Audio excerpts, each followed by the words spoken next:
Good evening. Welcome to Lebanon City Council, February 24th, 2026. Mr. Burke, please call roll. Mayor Messer. Here. Vice Mayor Norris. Here. Mr. Sellers. Here. Mrs. Harper. Here. Mr. Lamoureux. Here. Mrs. Eggers. Here. Mr. Cook. Here.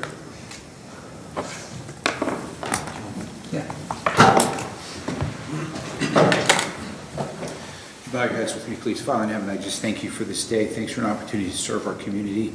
Pray for wisdom as we make decisions and we talk through issues facing our town. Just thank you so much for Jesus. Your name I pray, amen.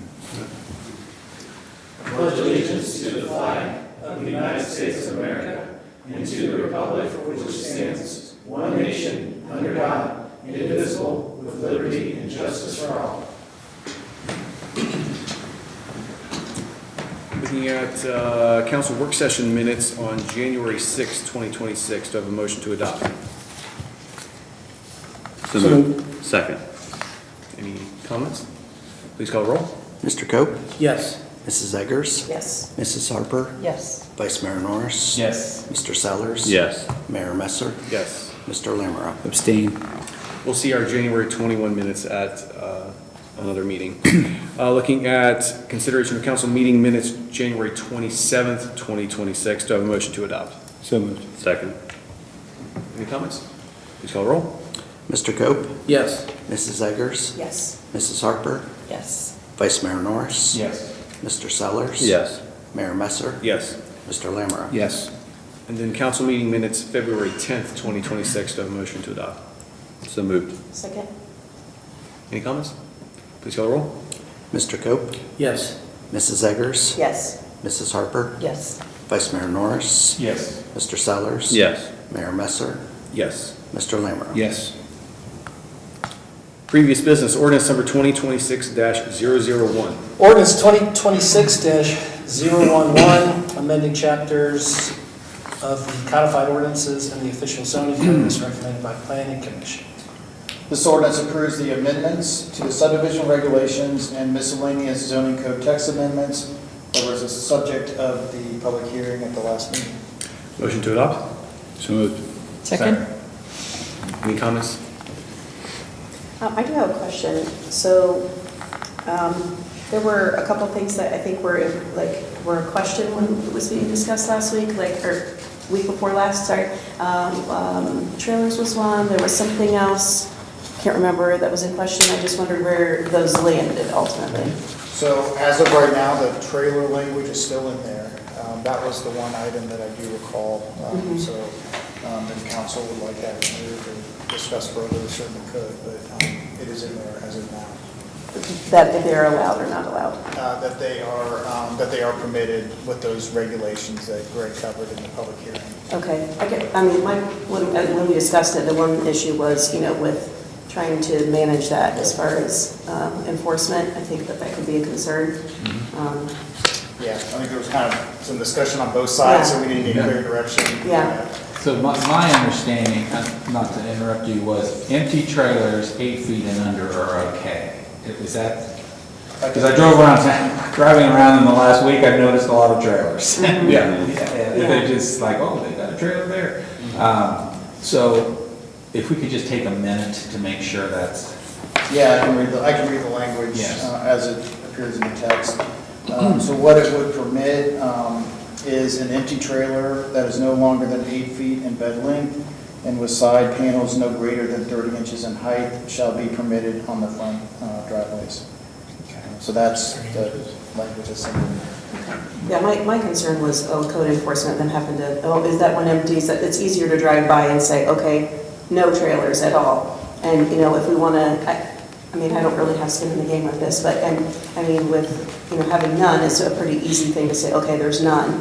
And if we're going to enforce it, then they're having to get out and, is there stuff in it? Is there not stuff in it? And being consistent with that, I think, would be my concern with that particular issue. Mm-hmm. Being a trailer guy, I can identify an 8-foot trailer really easy.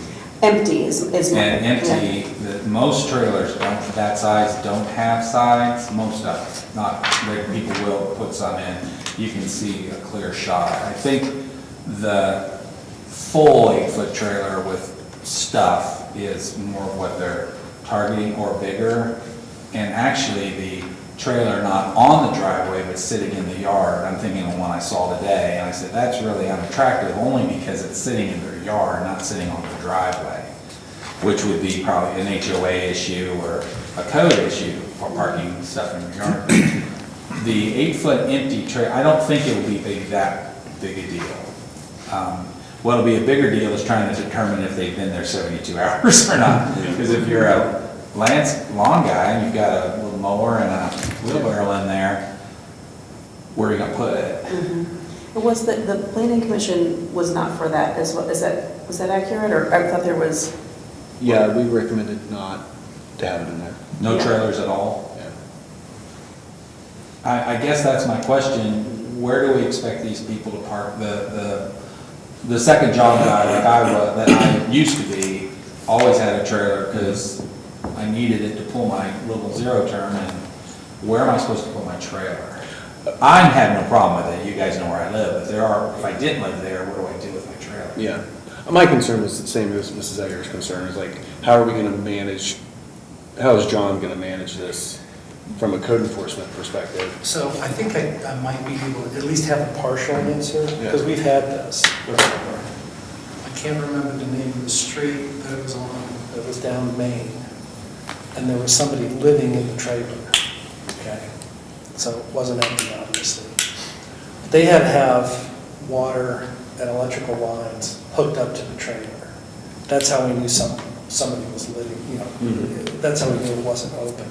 And I would think that generally if the trailer's empty, you would be able to tell by not having water and sewer lines hooked up, or water and electric lines, if that makes sense. Yeah.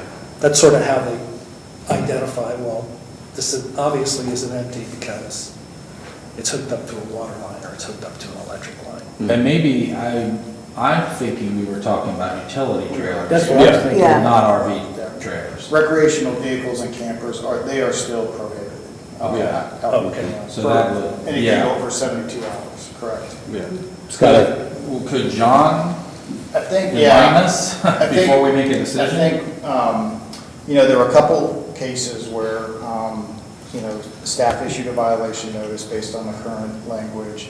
And we did get pushback from property owners. It was, hey, my kid's home from college and he's got a mowing job on the side. And, Yeah. So that was part of, why the language permitting it in kind of very specific situations was included, was just to try to work through that.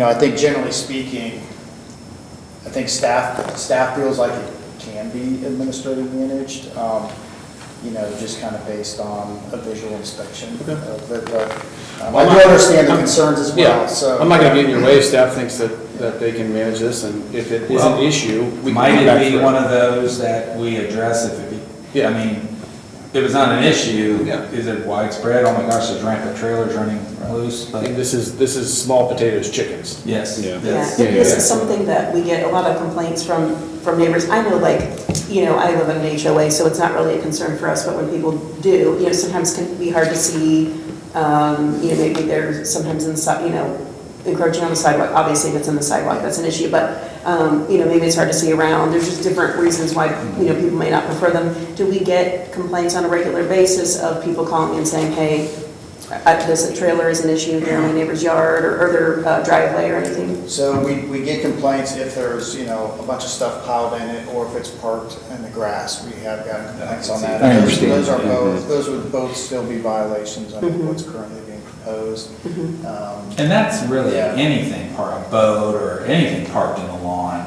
Is is, prohibited. right, because it's just not attractive. I think I probably would agree with you, Mr. Norris, on, there's a lot of small business owners out there, there are a lot of families trying to have a side hustle, that sort of thing.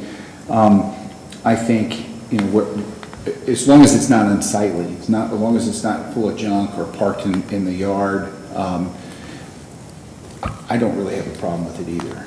I think that it, again, and maybe that's something we revisit in 6 months, and if we're getting a lot of complaints, maybe we, I love that. And you're really only talking about like an area of Lebanon, because all the outskirts subdivisions, Miller's Crossing, Revere's around Garfield, they all have HOAs. So we're really talking about, you can draw a circle around the center of town, those folks. Yeah. So,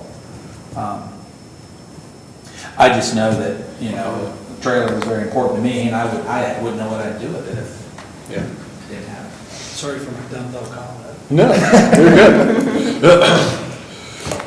We appreciate your insight. Was there anything, I was trying to remember if there was something else that was a question, maybe there wasn't. I thought there were two things, but that might be the only one. Years to get that person out of that. Or, they were living in there for years. Everybody good? Yes. Mr. Burke, please call the roll. Mrs. Harper, Yes. Mr. Sellers, Yes. Mr. Cope, Yes. Vice Mayor Norris, Yes. Mrs. Eggers, Yes. Mr. Lamoureux, Yes. Mayor Messer. Yes. I thought you were going to vote no. I don't know why I can't get this in wrapped around my brain.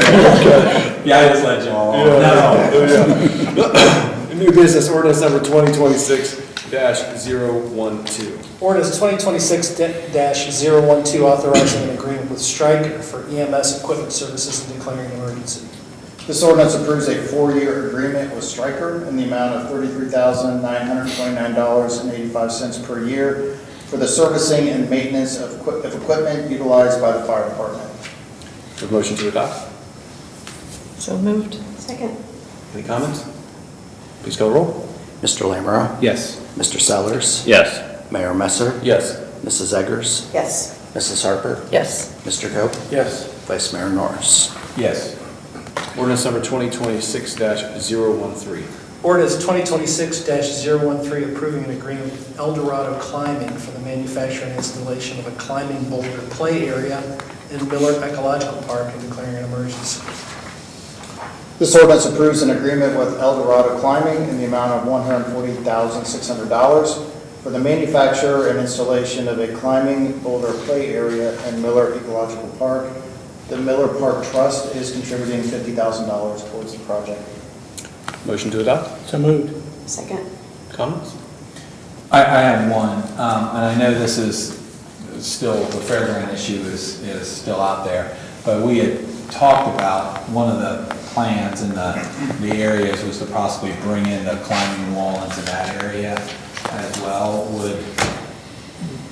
With the cost, the $50,000 for Miller Ecological is wonderful, would that make that one off the table if? We were talking about at 511.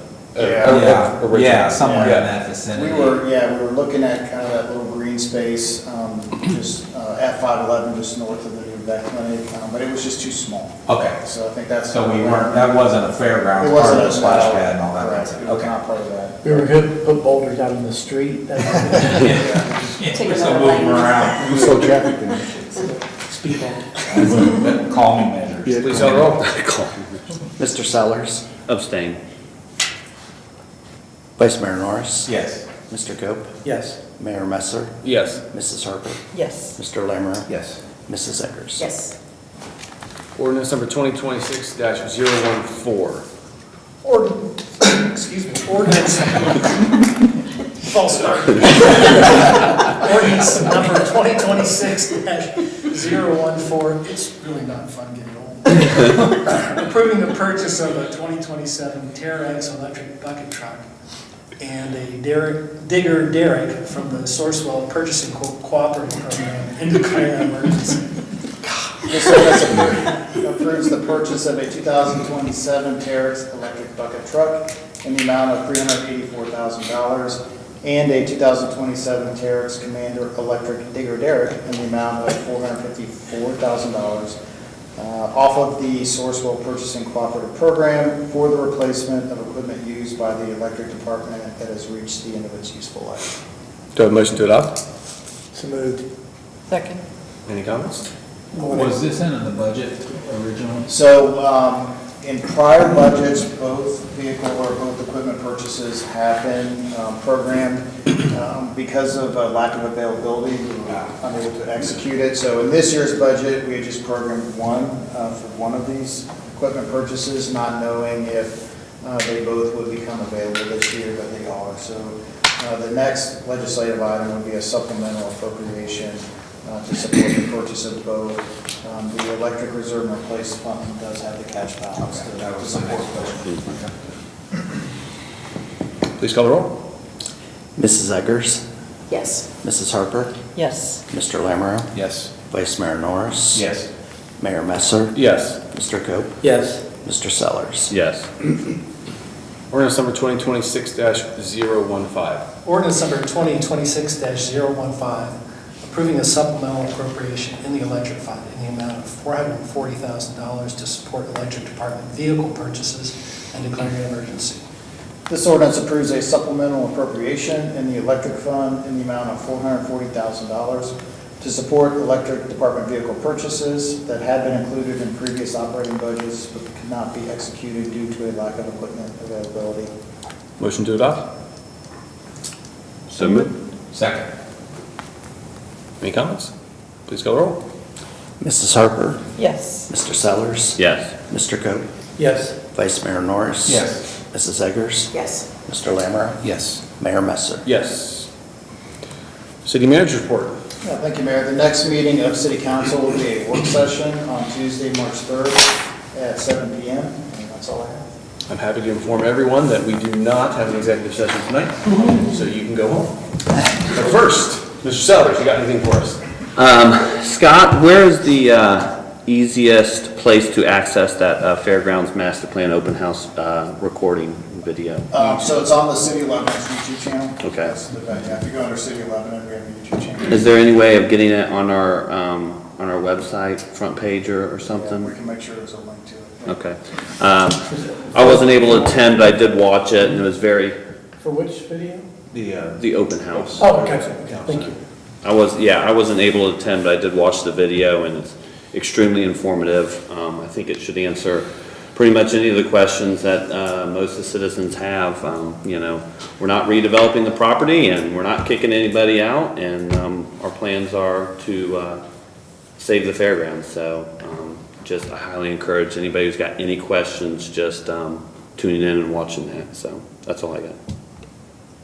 I got a couple things. Elizabeth and I went to the Optimist Club, had a fundraiser on Saturday night for the Family of Promise folks, and that was a lot of fun. And I got to sit with their leadership team, and I think it would be awesome to have them back, the Family of Promise folks, sometime here in the next month or two to kind of give us an update on. Sounds like they've got some really good things going, and they do a good thing in our community, and the place looks really nice. You know, it's kind of one of those gateway entry points into town, and they've done a great job of refurbishing that. And then Mr. Laser and I went to here a couple weeks ago to the OKI luncheon, and the CEO of CVG came in and spoke, and I took a couple pictures of the slides. You know, it's I don't fly a lot, you know, a couple times a year type thing, but the economic impact down there was $10.5 billion, which that I was shocked over that. I would have never guessed that. They said they have 9 million passengers a year that run through there.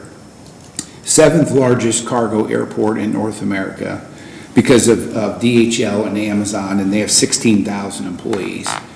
I'm not going to go into all the routes. That's kind of nerdy. The DHL hub, it's the 2nd largest super hub. DHL's invested $300 million in the last few months there. Well, since 2009, forgive me, 4,000 employees. Amazon is huge, 1.5 billion investment, thousands of employees. For whatever reason, Amazon won't release their numbers, which, you know, it is what it is. So they said that in 2024, they had 56,000 total jobs that were supported by the airport, which I thought that was just amazing. 52% Kentucky residents, 38% Ohio, and then 10% from Indiana. So I don't know. I thought that was kind of cool. I really enjoyed him coming and speaking and just kind of sharing the vision for what they're doing and trying to grow and add destinations, direct flights, and I think they had 55 direct flights and a handful into Europe and Asia. And then I guess the other thing is Mr. York, I had such high hopes of you going to auctioneer school when you retire. those were dashed. Yeah, that's not gonna Back to the drawing board. That's not gonna happen. So we're gonna have to work on that. That's all I have, Mayor. Mr. Norris? I want to make one thing very clear, we are not planning on an airport at the fairgrounds. No. Don't start rumors. We're not, no matter how productive it can be, it's not going to happen. I too would encourage people to take their concerns regarding various things going around in the city. Don't take the internet, Facebook issues, et cetera, and just keep calling us. I've had some good phone calls in the last couple of weeks. People just asking questions, and I ask them where are they getting their information from. I always like to know that. It's usually from one place, but I encourage them to call us, call the city. If you've got questions about some of the development going on around the community, 48 issue, going out to roads and different things, that's being involved with land, that's being, earth being moved around, a lot of questions there. And also with fairgrounds issues, any questions with that, we can certainly try to answer those best we can. And watch the video. I think that's a great idea of our meeting that we had up there a couple weeks ago. There was a lot of miscommunication after the meeting of people who were upset because they came anticipating a question and answer time.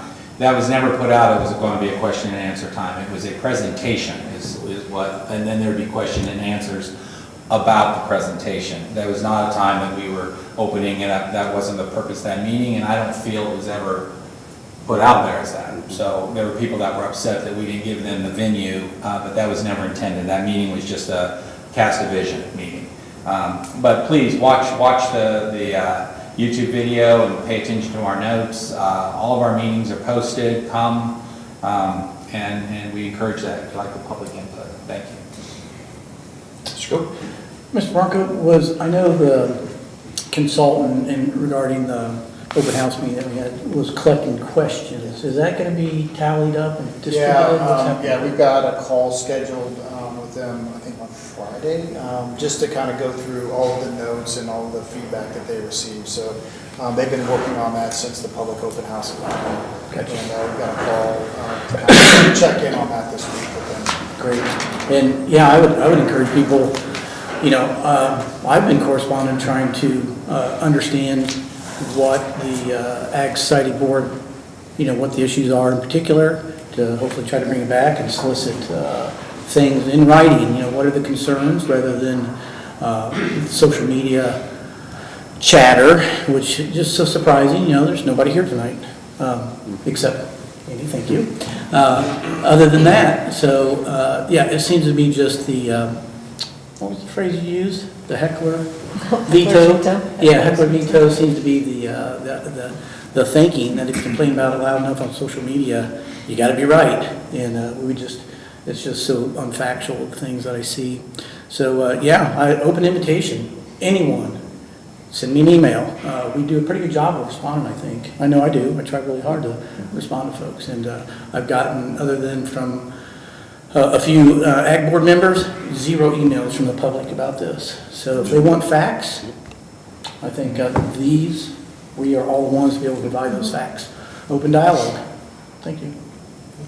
I concur with that. Yeah. None. So, no. I wasn't able to go either. What would you say the attendance was? Any ideas? There was about probably a couple hundred. I think they Okay. put out 200 plus chairs and it was pretty full. Okay. So a couple hundred people, yeah. I did watch the video, but I couldn't see that attendance. Thanks.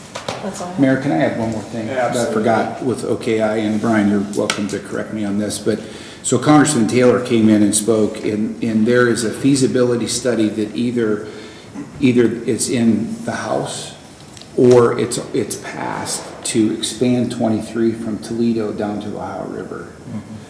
So, we frequently have conversations around truck traffic and pass-through traffic and that sort of thing. And they were talking about trying to widen that to be similar to State Route 30 up in the northern part of the state, or something similar, maybe, was it 79 over on the east side of the state, or 77, where they can take some of that traffic off 75 and 71, which I think would be fascinating to have that discussion, and see what that looks like. The road's already there.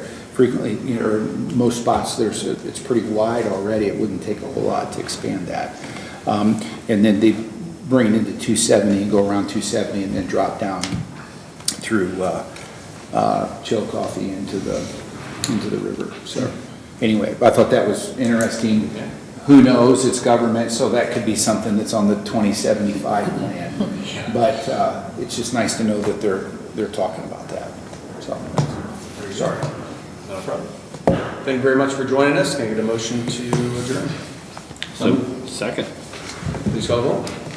Mayor Messer, Yes. Vice Mayor Norris. Yes. Mr. Sellers, Yes. Mrs. Harper, Yes. Mr. Lamoureux, Yes. Mrs. Eggers. Yes. Mr. Coe. Yes.